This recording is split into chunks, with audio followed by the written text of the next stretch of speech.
BAT partnered with North Korea to establish and operate a cigarette manufacturing business and relied on a network of financial facilitators linked to North Korea's WMD proliferation network. Global companies face unprecedented risks and challenges in today's economy. To mitigate these legal and economic risks, companies are rapidly embracing and elevating the importance of robust ethics and compliance programs to promote positive corporate citizenship. On Corruption, Crime, and Compliance, you'll hear from industry leaders and insiders about how to create effective ethics and compliance programs that will mitigate risks and maximize financial performance. Here's your host, Michael Volkov. Well, hello, this is Michael Volkov, and coming to you from sunny Sicily in Italy. Great to be here in the springtime in Sicily. It's beautiful here. Scheduled today to do a deep dive on the British American tobacco settlement for $629 million for violations of the North Korea sanctions program. An important case because DOJ, as I always say, they tell you what they're going to do in advance and then they do it. And no one should be surprised because the Justice Department warned companies that sanctions of enforcement against companies is the new FCPA. And recently they delivered their first salvo to back up this message. And as part of the broad effort to prosecute funding of North Korea's nuclear program, DOJ and the Office of Foreign Asset Control announced a joint settlement with British American Tobacco and its Asian marketing subsidiary, under which BAT agreed to pay combined penalties of $629 million, stemming from its scheme to conduct business in North Korea through a third party in Singapore. In another action, DOJ unsealed criminal charges against a North Korean banker and Chinese facilitators, both from the Liaoning province, for their roles in the illicit sale of tobacco products in North Korea. BAT's Singapore subsidiary pled guilty to a one-count information charging BAT and its subsidiary with conspiracy to commit bank fraud and to violate sanctions. BAT entered into a deferred prosecution agreement, or a DPA. OFAC announced a separate civil settlement with BAT, under which BAT will pay a civil penalty of $508 million, the largest fine against a non-financial institution in OFAC's history. OFAC cited the fact that BAT and its subsidiary willfully conspired to transfer hundreds of millions of dollars through U.S. banks and were aware that the transfers were blocked by U.S. sanctions. BAT did not voluntarily disclose the conduct, and OFAC characterized BAT's violations as egregious under their assessment. OFAC also cited the fact that BAT tried to hide the transactions and payments through a complex remittance structure that relied on an opaque series of front companies. BAT's upper management had actual knowledge about the conspiracy. The settlements arose from BAT's conduct starting in 2007, when BAT spun off its North Korea sales business to a third-party company, claiming that it was no longer involved in North Korea tobacco sales. In reality, however, BAT continued to conduct business in North Korea through the third-party company, and BAT's subsidiary maintained control over all relevant aspects of the North Korean business. So between 2007 and 2017, BAT processed payments for tobacco sold to North Korean entities through the third-party company, totaling $418 million in U.S. dollars. To make the payments to BAT, North Korean purchasers used front companies so that U.S. banks would not know about the connection to North Korea. U.S. financial institutions processed at least 310 transactions worth approximately $74 million, and the transactions resulted in an estimated $700 million in revenue for the North Korean manufacturers, one of which was owned by the North Korean military. And cigarette trafficking generates significant revenue for North Korea's WMD program. In addition, counterfeit cigarettes are a major source of income to the North Korean regime, since smuggled tobacco products generate revenue of up to $20 for every dollar spent in cost. The U.S. State Department also announced a $5 million reward for defendant Sim and a reward of $500,000 for the other two Chinese defendants, respectively, for information leading to the capture of these charged defendants. Defendant Sim was designated as a specially designated national on April 24th, 2023. BAT cooperated with the investigation by suspending the statute of limitations, providing detailed document productions, and prompt responses to OFAC requests. Under the OFAC settlement, BAT agreed to maintain sanctions compliance measures for the next 5 years, including by ensuring its management promotes a culture of compliance. BAT must also conduct an OFAC risk assessment, maintain written compliance policies and procedures, conduct internal and external audits, train its staff, and submit an annual compliance certification.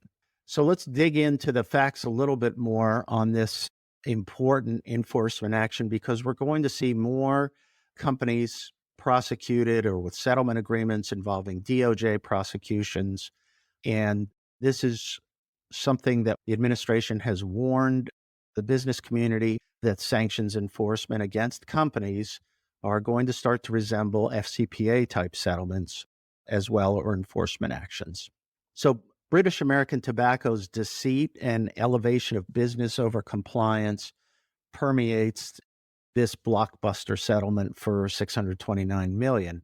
The BAT settlement really confirms DOJ's new aggressive approach to sanctions and export enforcement, and OFAC's imposition here of a $508 million penalty is equal to the statutory maximum that they would have been allowed to collect.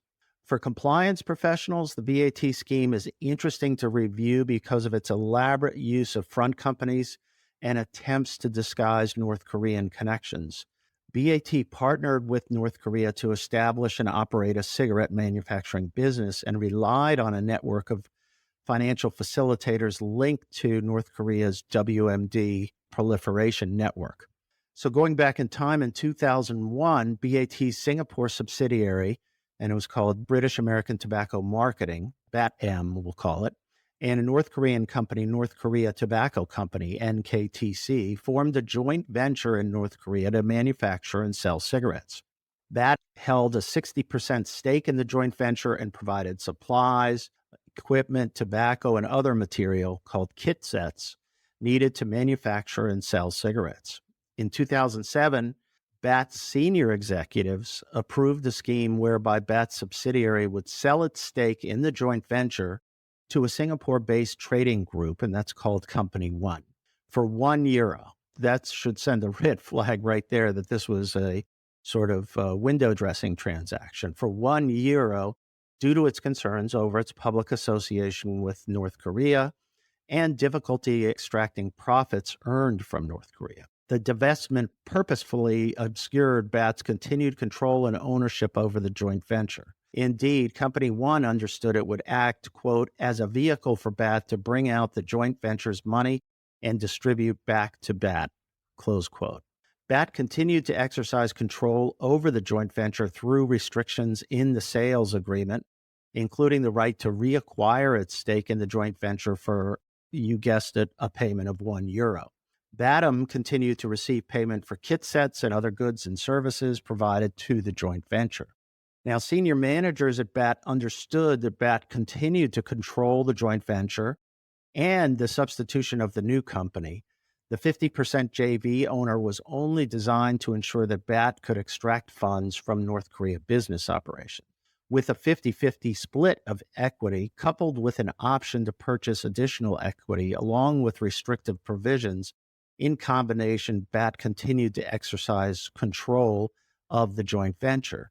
And BAT only wanted to create an appearance that it no longer conducted business in North Korea, but by rearranging the deck chairs like ownership and using a Singapore-based subsidiary, BAT retained effective control.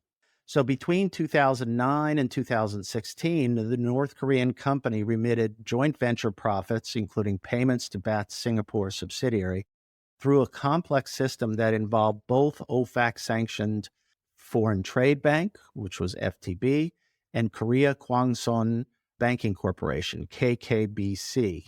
And they basically were front operations that eventually both were designated by OFAC as SDNs because of their connection to the facilitation scheme.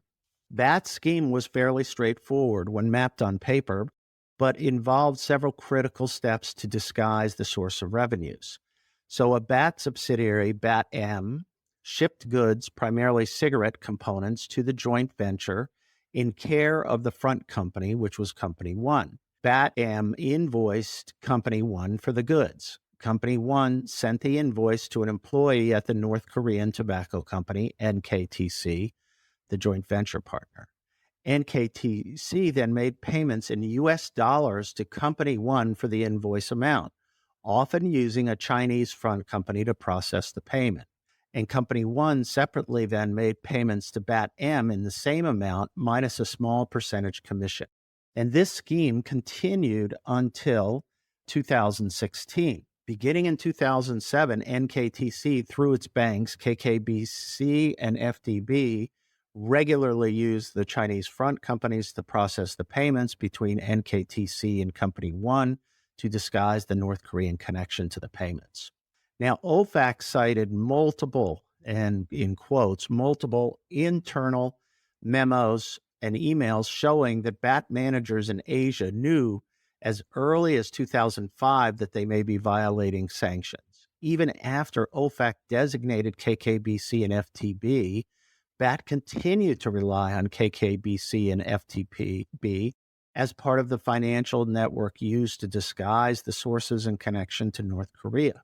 OFAC stated that company employees, quote, sought to conceal their apparently violative conduct from banks, close quote, including by letting a wire transfer expire rather than respond to a question from a bank that would have, quote, revealed the payment's connection to North Korea, close quote. As another example of BAT's knowledge of its ongoing illegal activity, on December 29, 2014, BAT-M's bank raised questions to Company One's bank about a pending wire transfer.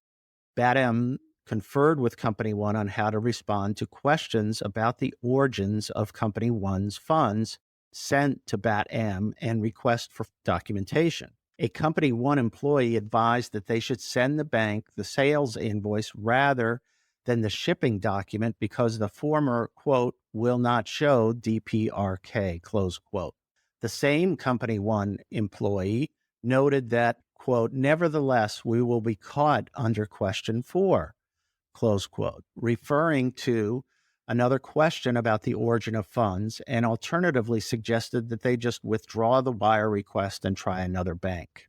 In perhaps what I would call the understatement of the year, OFAC noted that this enforcement matter, quote, demonstrates that without a culture of compliance driven by senior management and attendant policies and controls, firms increase the risk that they may engage in apparently violative conduct. Senior management decisions to approve or otherwise support arrangements that obscure dealings with sanctioned countries and parties can be reflected throughout an organization, compounding sanctions risks and increasing the likelihood of committing potential violations. Close quote. A fair statement, if there ever was one, about the complete absence of a culture of compliance, because the facts here show that British American Tobacco at the senior level, at the most senior level, was knowledgeable and pushed this scheme for one purpose and one purpose only, to continue making money from cigarette sales to North Korea. So that's the latest action here on the export controls front and the sanctions enforcement. We're going to see more cases like this year, and keep posted, keep in touch, because we'll have more podcasts about those as they occur. But watch, this should be an interesting year when it comes to sanctions and export control enforcement. If you enjoyed this episode, the best way to support the show is by subscribing on your favorite listening platform. To learn more and connect with Michael Volkov, go to volkovlaw.com.